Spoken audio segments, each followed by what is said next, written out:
Hello and welcome to another edition of the show that I, your host, David Woodruff, lovingly call the Woodruff Report. We've got a kind of unique episode coming up. It's kind of a blend. So as you know, we've been talking a lot about these NBA playoffs these last few weeks, probably my last 2 or 3 episodes. Do not quote me on that, I'm not sure. So we are going to talk about that. But that is not what makes this particular podcast unusual, because what really makes this one unique is that we're going to talk a little bit about some of the players that are overlooked in draft content, and that is the undrafted players. So last week we talked about a few of the picks that the 49ers had. I gave you my lowdown on how I thought the draft went. If you want a quick crash course in what I said, I basically said really liked the trade, did not like the Solomon Thomas pick, can't believe Reuben Foster made it to 31, liked the rest of the draft. So I gave the draft a B+, A-, kind of that region, but a lot of sports talk in general does not talk about the undrafted players. So we're going to talk to you a little bit about who the 49ers picked up outside of the draft. So we've got a unique, cool, fun episode filled, brimming with terrific content coming up for you on this edition of the Woodruff Report. Again, I am your host, David Woodruff. Let's get right into the action in 3, 2, 1. I'll talk about the NBA playoffs a little later on this show, but I want to start out with, as I alluded to in the introduction, talking about the players who the 49ers picked up in undrafted free agency. Now, this isn't traditional free agency where players' contracts have run out for particular teams. These are the guys who teams may not have drafted. They were overlooked, they were a little undersized, but the 49ers still want to take a look at them. They just didn't get drafted. The Niners are still interested in them. And there are some very good players who have fought their way from undrafted levels to become stars in this league. Wes Welker, just a few years back, Kurt Warner, the great QB for the greatest show on turf, Night Train Lane, one of the best defensive backs in NFL history. All of these, Warren Moon, all of these players are people who came from the undrafted level.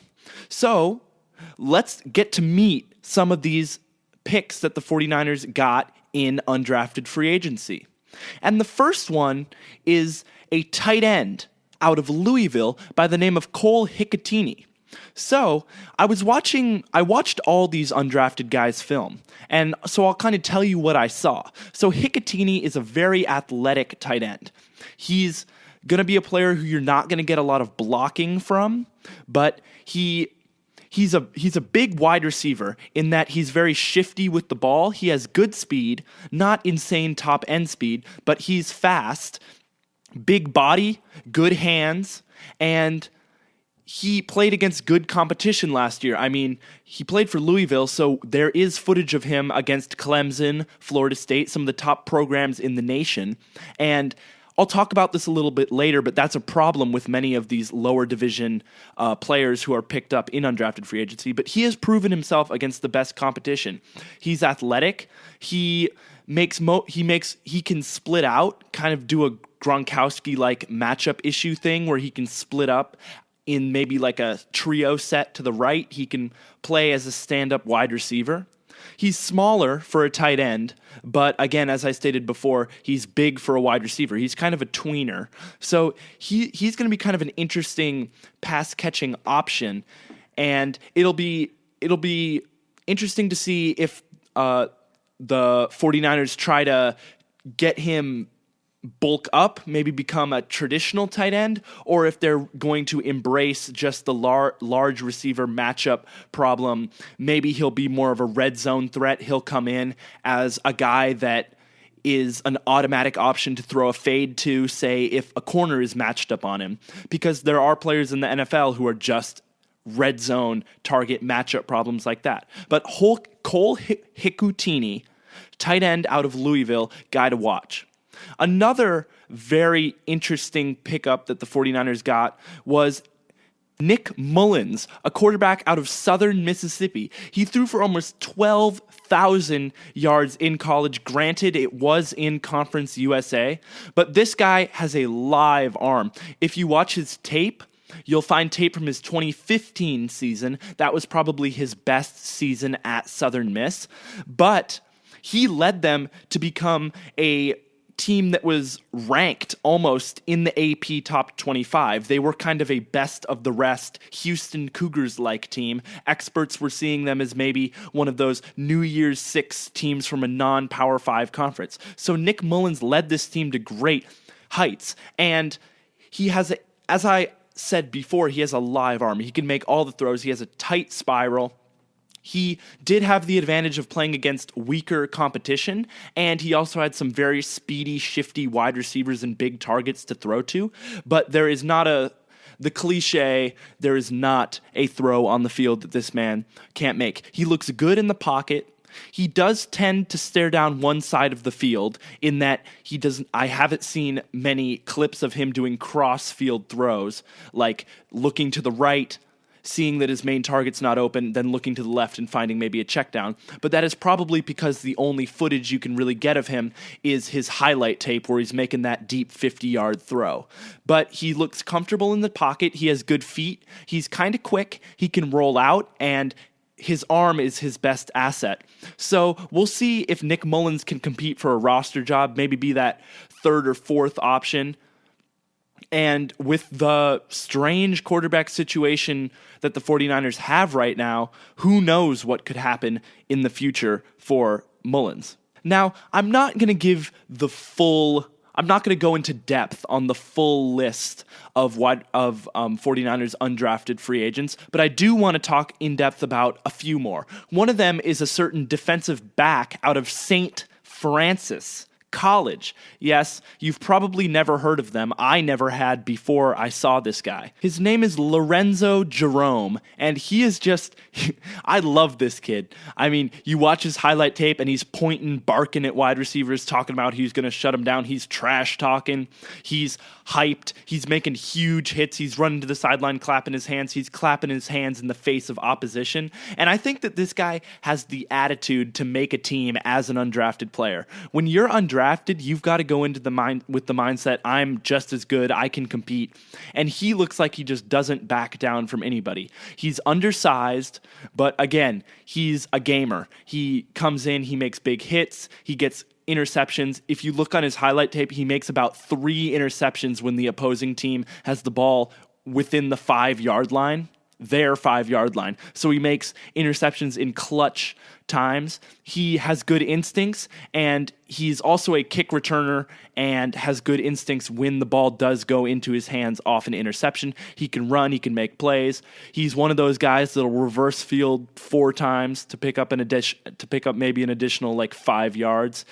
He can break one anytime with the ball in his hands. He's fast, he's quick, he's shifty. I really like this kid. Lorenzo Jerome, defensive back out of St. Francis. He's definitely a guy that will be a toss-up for a roster spot, as defensive backs are always a tough position to project. You don't know who's going to be good, who's not going to be good, and a team always wants to have a lot of them in case a top-end player gets injured.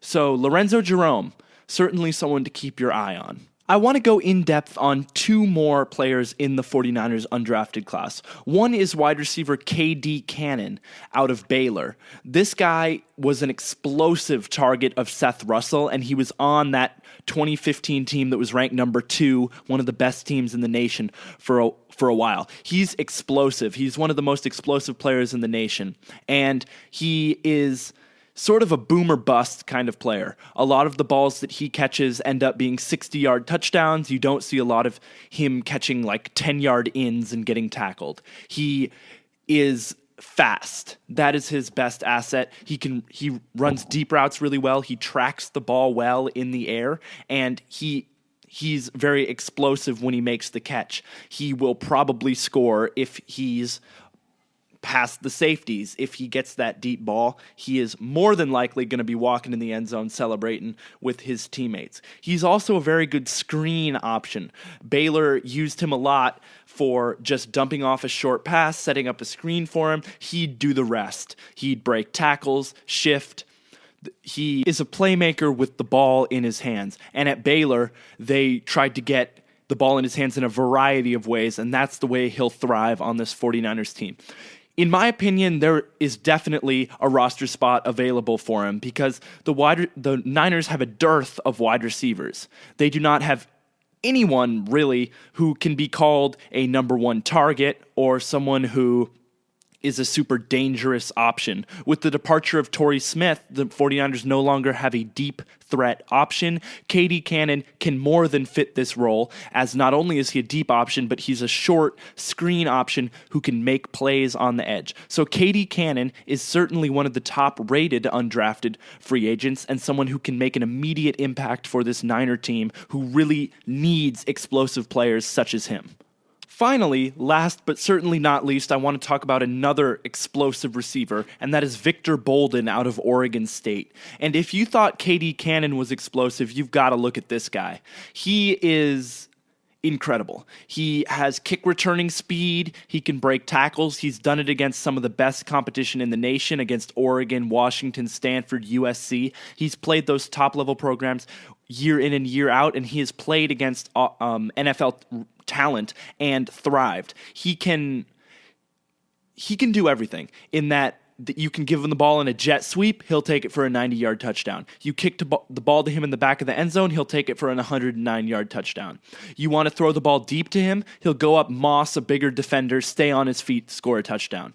This kid is my favorite of the 49ers undrafted picks, and I think he should immediately be the starting X wide receiver and the explosive deep threat for the 49ers. I don't care if he's a rookie. I really like him. He's fast, and I think he can do the job. He's little, so he'll probably end up playing in the slot or in special packages, but this is a player who the 49ers need to give the ball to now and often, because he is what the 49ers have sorely lacked for the past few years, which is a top-end playmaking threat. They've got Carlos Hyde chugging the ball down the middle. He is a good player, but he's not going to break off big chunks of yardage at a time. The wide receivers have been an absolute atrocity. The quarterbacking has been an absolute atrocity, and the 49ers need a player like this on the outside who they can dump a ball down to, give the ball in a sweep, throw the ball deep to, and he can make a play every time. Victor Bolden,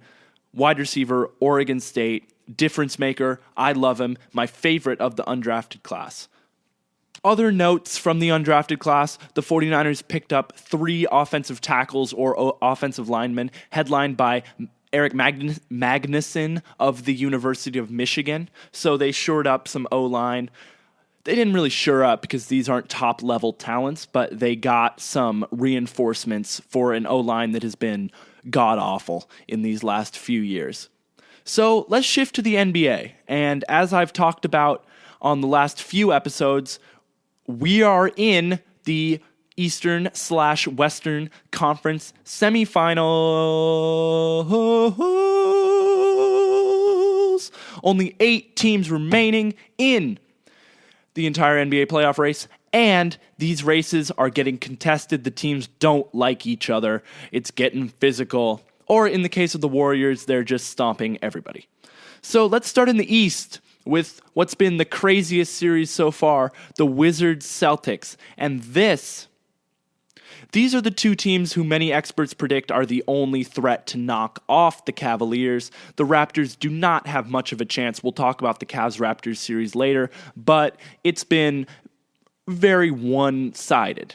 So the series hangs in the balance with the Celtics leading the series 2-1 with Game 4 to come in Washington. The Celtics took care of business at home in the first 2 games, although Game 2 was an absolute nail-biter. In Game 1, Isaiah Thomas, and don't forget about this theme because it's going to come up a lot, had a great game. 33 points, 9 assists. He was aided by Jay Crowder, who chipped in 24, and Al Horford, who threw in 21. And this eventually led to a rout, despite 27 from Bradley Beal on the Washington end of things. And Boston showed why it is the first or second best team in the East in this game. They handily beat a very explosive, good Wizards team led by an explosive and good point guard in John Wall. They limited him. The same cannot be said, however, for Game 2, which was an absolute overtime thriller. And I was watching this game. I was on the edge of my seat. It was crazy. It was intense. It was clutch. Players were knocking down late game shots. But the story of this game was the matchup between Isaiah Thomas and John Wall. On the Washington side of the ball, it was the John Wall show, as he went for 40 points. He got some help from Beal and his other crew, but not enough, especially in the overtime period when John Wall was just clearly exhausted. He'd put his body on the line the whole game. He'd been crashing down, making insane plays, coming down hard on his body, putting it all out on the floor, and in overtime, he just didn't have anything left. But the player on the other side, Isaiah Thomas, did have plenty left for OT. He went for a playoff career-high 53 and led his team to victory. It was really just a matchup of two players going at it in playoff basketball, which is really, it's what it's all about. The team stars showing up, putting up intense performances when their teams need it the most. What ultimately won this game for the Celtics was the home crowd in Boston, which gave them energy, and the fact that the Wizards were so reliant on John Wall. And so after this win, the Celtics were going into Washington with a 2-1 series lead. A win in Game 3 for Boston, surely the series is over at 3-0. The Wizards might win Game 4, make it 3-1, but the Celtics are going to take care of business. Luckily for Wizards fans, the Wizards took care of business in a heated, contested game. The story of this game will not be the final score. The story is the insane fight that broke out between Kelly Olynyk and Kelly Oubre, the Wizards role player. And if you haven't seen the clash already, I can explain it to you. Of course, it's better when you watch the video. So, in brief, the Olynyk set a screen on Oubre, which knocked Oubre to the floor. It was called as an illegal screen. Olynyk didn't like the call. Oubre was clearly not happy with the screen as he gets up, goes, and going at about 80% of full speed, runs into Olynyk, punching him down. I mean, not really punching him, pushing him to the floor. Olynyk goes down. It didn't actually look like a flop. I know. Can you believe that? We're talking about the NBA and they didn't flop after they got pushed. But Olynyk goes down. The teams come down. The teams come together. Players are yelling at each other. Oubre would eventually be ejected from the game. Coaching staffs had to separate the players, and this added to the bad blood which already existed between these two teams. If you recall back in the season, the Wizards wore all black before a game versus the Celtics as a sign. The players have been chirping. Markieff Morris, the Wizards power forward, he seems to be chirping with every player that he's been going up against. Last series against the Hawks, it was against Paul Millsap. But Morris is talking a little bit of smack to reporters after the games. And this series can really be summed up by Isaiah Thomas's statement that we don't like them and they don't like us. And it adds a whole new elevated element to this series because not only are they playing to make it to the Eastern Conference Finals, but they've got that added intensity because they really just don't like each other. So Boston leads this series 2-1, Game 4 still to come in Washington. If Washington wins, which they should be expected to after their Game 3 beating of the Celtics, then it would go back to Boston 2-2, and this series would hang in the balance. It's definitely going to be an entertaining one, so keep your eye on it. Staying in the East, we're going to talk about the favorite Cleveland Cavaliers in their matchup versus the Toronto Raptors. The Cavs lead the series 2-0, and Game 3 is occurring as I am speaking to you right now. I actually just checked, the Cavs are leading. This series has definitely not been as competitive as the Boston-Washington series. Game 1 went a little something like this. Imagine a boxer being destroyed in the head with the left hook of another boxer. That's basically the Toronto Raptors being uppercut by LeBron James. Game 1, he had 35. Kyrie Irving supplemented that with 24 of his own, and despite 19 and 20 from Kyle Lowry and DeMar DeRozan, the Raptors were unable to hang with the Cavs. The Raptors need to shoot well from 3 in this series if they hope to compete. They were kind of smooth from behind the arc, shooting 35% around that mark. That's not going to be good enough. They're going to have to be in the 40 to 45% range if they're going to score with this Cleveland Cavaliers offensive burst. That was a terrible way of phrasing it, with this potent Cleveland offense. Game 2, more of the same, behind the home crowd. LeBron James and company routed through the Wizards, what am I talking about? Threw the Raptors out of the building. I hope you still have that boxer getting socked in the head image, because LeBron James went in for round 2, putting up 39, and DeMar DeRozan, one of the stars of this Toronto team, only had 5 points, so they're never going to win a game against Cleveland with DeMar only scoring 5 points. Kyle Lowry had 21, I believe. Don't quote me on that. Again, unless DeMar DeRozan and Kyle Lowry combine for 60, 70-plus points, the Raptors are going to get swept in this series. So Game 3 is going on. Cleveland has taken care of business. They look all the part of a team that's going to win the East and go to their 3rd consecutive NBA Finals. Let's move to the West, where there's another team looking like they might sweep the playoffs in the Golden State Warriors. Game 1 in their series against the Jazz, who are playoff newcomers. They shocked a lot of people with their 7-game series win over the Clippers. What's going to happen in Los Angeles? Are the big 3 of DeAndre Jordan, Blake Griffin, Chris Paul going to be broken up? What's going to happen to JJ Redick? The Clippers somehow find a way to dominate the news even when they're not in the playoffs.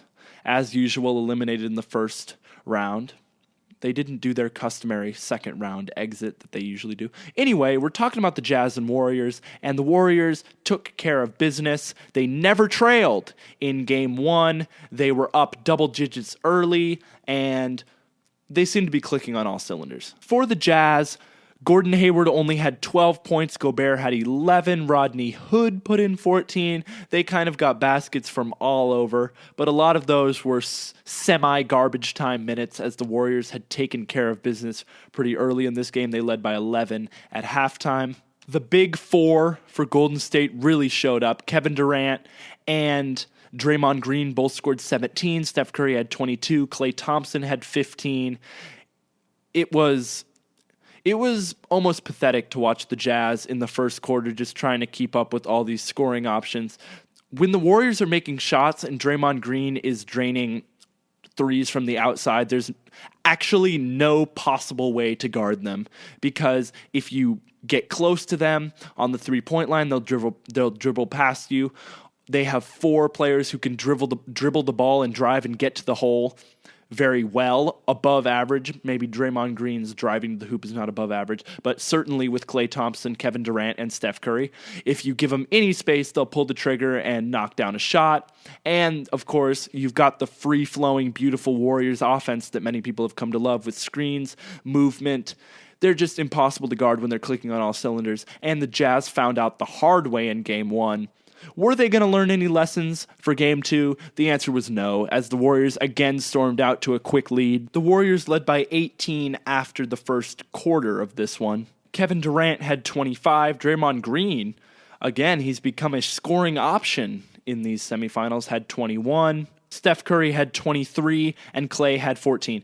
And that was enough offense to make up for not Rudy Gobert, Gordon Hayward's big night as he put in 33 points. He showed that he is the Jazz' only hope of taking a game from the Warriors in this series. I don't believe the Jazz will, but in Salt Lake City with that crowd behind them, if Gobert and Hayward can get going, they could maybe steal one. I mean, there's no way the Jazz are going to even come close to winning this series, especially with how the Warriors have looked in Oracle. But they could steal one, and that's probably the best they can hope for at this point. So the Warriors lead 2-0 in this series. Game 3 does shift the series to Salt Lake City, so we will see if the Jazz can be more competitive on their home floor. The last series going on currently, and the second in the Western Conference, is Spurs-Rockets, a matchup of two players. Again, as in the East between the Celtics and Wizards, this is the matchup who experts think the winner of this series is the best, has the best chance of beating the Warriors. So if the Spurs advance, they obviously, with Greg Popovich, Kawhi Leonard, can be competitive with the Warriors. The Rockets with James Harden and three-point snipers can score with anybody, including Golden State. And this series took a very strange turn in Game 1 with the Rockets absolutely annihilating the Spurs, crushing them out of the building, beating them by a final score of 126-99. And they did it behind incredible three-point shooting. They shot 22 of 50 from behind the arc. Everyone was making shots. Trevor Ariza, I know, I forgot he was alive, had 23, and Clint Capella had 20. So when that happens, you know that your team is probably going to lose. And despite 21 from Kawhi Leonard, the Spurs looked far worse than the Rockets did. So they needed to respond in front of their home crowd for Game 2, and that is what they did. This time, it was the Spurs' turn to rout the Rockets and throw them out of the building behind 34 points and 8 assists for Kawhi Leonard, the Spurs star. James Harden had a terrible night for the Rockets. He only had 13 points, and he was chucking up a lot of shots, looking for fouls and not making them. So he's the key for the Rockets. When he has a bad game, they're more than likely going to lose, especially against a team as well coached as the San Antonio Spurs are. So this series hangs in the balance at 1-1. Game 3 is tomorrow as the series shifts to Houston. It'll be interesting with home court advantage. If the Rockets can maybe take a 3-1 lead in this series, the Spurs are in serious jeopardy. Again, if the Spurs win one in Houston, you have to give them the edge, especially with Game 5 coming back to San Antonio. And if they win both, this series is over. So, a quick recap of the NBA playoffs. The Spurs-Rockets series is tied at 1-1. The Warriors-Jazz series is 2-0 in favor of the Warriors. The Wizards-Celtics series in the East is 2-1 to the Celtics, and the Cavs lead the Raptors 2-0 in their series. Thank you for listening to this edition of the Woodruff Report.